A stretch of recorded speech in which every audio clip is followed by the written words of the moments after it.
Hey y'all, Trashy here. Today we are right outside of Ozark, Daleville, and Newton, Alabama. We're at Fort Rucker. We're going to go see the Army Aviation Museum and see what it has to offer.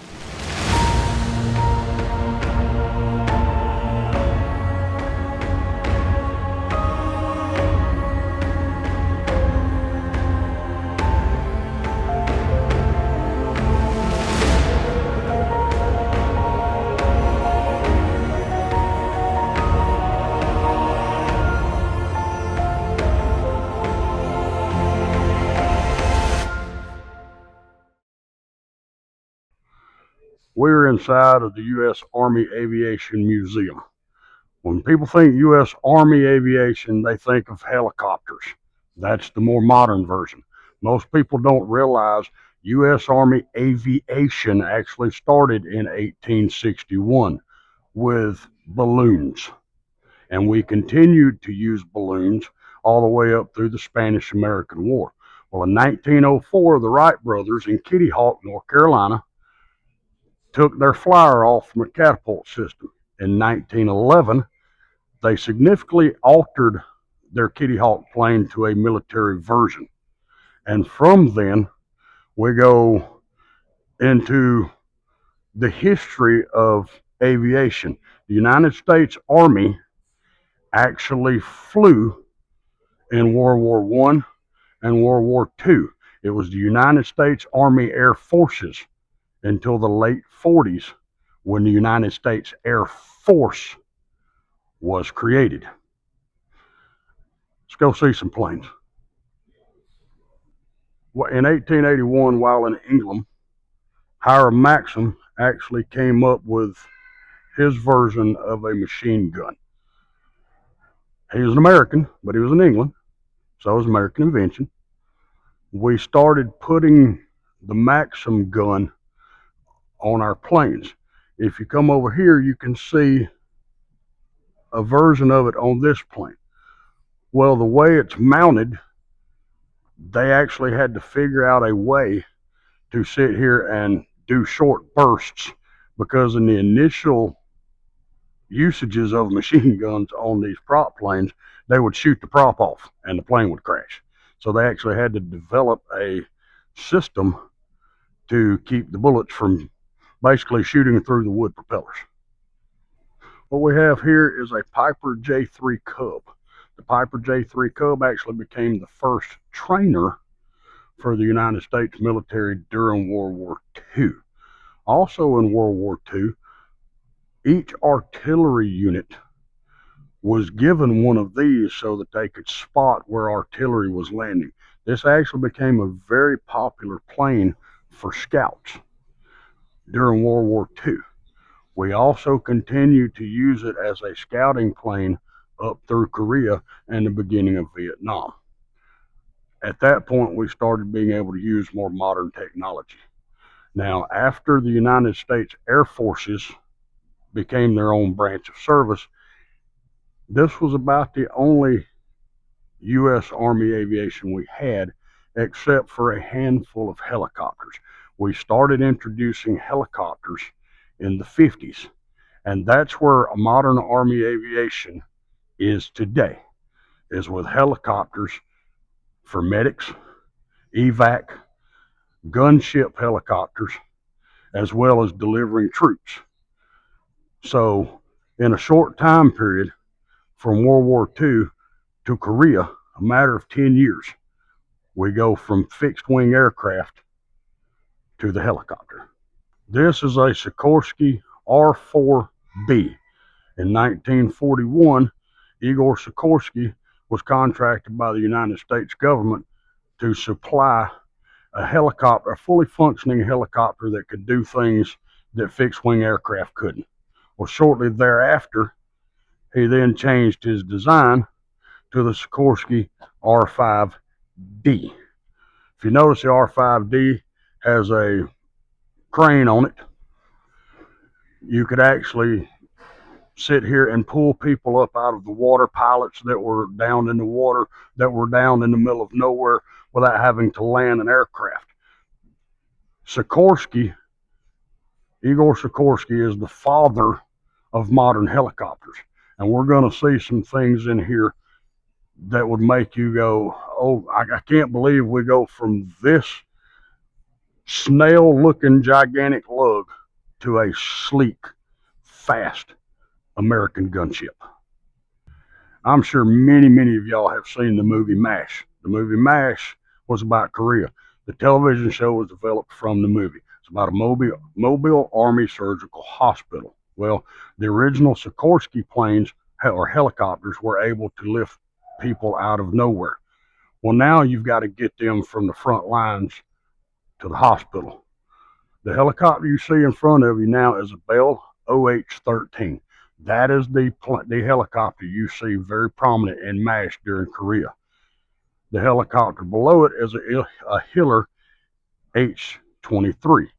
They both did not have a very long range, but these two helicopters right here saved so many men's lives, not only in Korea, but the beginning part of Vietnam, until we came out with a slightly bigger, more powerful, and faster all-around helicopter.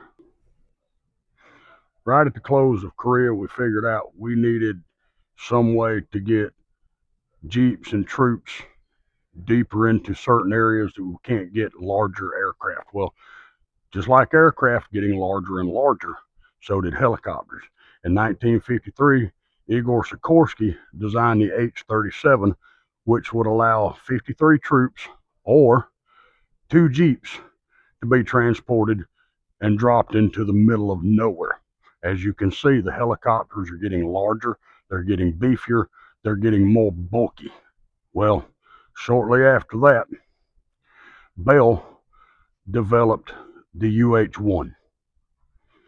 The UH-1 was, is, and will always be considered the workhorse helicopter of the United States Army. As you can see over here, we have a UH-1 medevac helicopter, and behind me we have a UH-1 aircav helicopter. Everybody has seen the movie We Were Soldiers. United States Cavalry, which was the shock troops all the way up and through World War I, pretty much ceased to exist in World War II. Well, we didn't have any way to get shock troops into certain areas except for parachuting them in World War II, parachuting them in Korea, the 82nd Airborne, the 101st, you name it. Well, Hal Moore was ordered to figure out a way to get troops into combat faster, be more maneuverable, and he took the ideas of the cavalry and turned them into aircraft. If you've never seen the movie We Were Soldiers, these helicopters would come in, hover that far off the ground, and about 6 or 8 men would jump out and form a perimeter. The helicopter would take off and be gone again. Wave after wave of troops would be brought in to an active combat landing zone. These medevacs would come in during battle and take wounded troops out. And as a matter of fact, I believe his name was Crandall, was a pilot of one of these UH-1 Hueys. He was not a medevac pilot. And during the Battle of the Idrang Valley, when the medevacs pulled out, he landed, used the machine guns that were on the UH-1 Huey to keep the landing zone from being overrun, to evacuate men. And for his actions, he was awarded the Congressional Medal of Honor. But these helicopters here were and will be the workhorse of United States Army Aviation. Now there's another helicopter that'll take its place, but we'll hear about that soon. During Vietnam, we used the Bell UH-1 to drop troops in for medevac reasons. And we also started adding machine guns and rocket launchers to turn these into gunships. Well, the United States Army needed something a little faster, a little more firepower, and could go a little bit further. So, in 1967, they contracted to have the Bell AH-1 gunship. Because they were so sleek and narrow, the helicopter pilots called them the snake ships. They got their nickname the Cobra. And from 1967 up to today, there haven't been many different modifications. It's still the same attack helicopter #1 by Bell, only a little more sleeker, different materials, composites, better rocket launchers, bigger machine guns. This is the United States Army's gunship.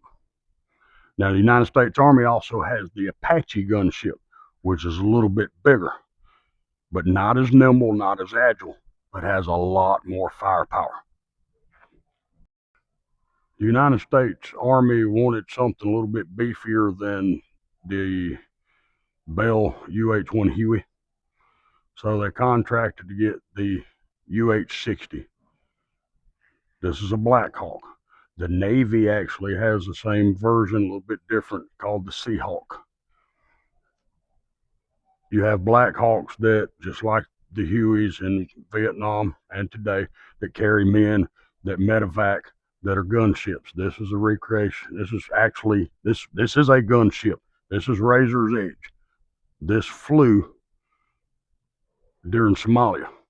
If you look at the long pipe on the front, that is for refueling of the aircraft. You have modern avionics up here, radar, lenses for night vision, everything. You have the machine guns, you have the rocket launchers. This is the aircraft that went down, if you've ever seen the movie Black Hawk Down. That happened in 1993 in Mogadishu. This is a Black Hawk. These are what went down in Somalia. We still use these today. We still use the Hueys. We still use the Chinooks over there. But more modern Army aviation will be drones, along with the Air Force, pilotless drones, so that we can see things on the field for the troops, so that we can actually use missiles to take out enemy combatants. This is the more modern aviation drones, not the little DJI thing that you see us having beautiful footage with from now on.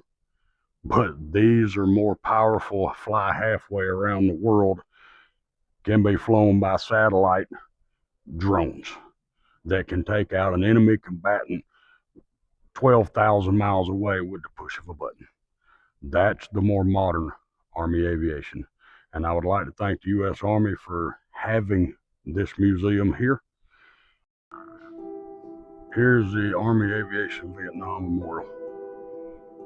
Every name of aviators that were killed in Vietnam are in this room. There's so much more at this museum to see that we have not shown you. But this is kind of a sacred place in this museum. You might have a relative whose name is in here. There are names still being added as investigations of remains continue from Vietnam. Please come down here to Fort Rucker.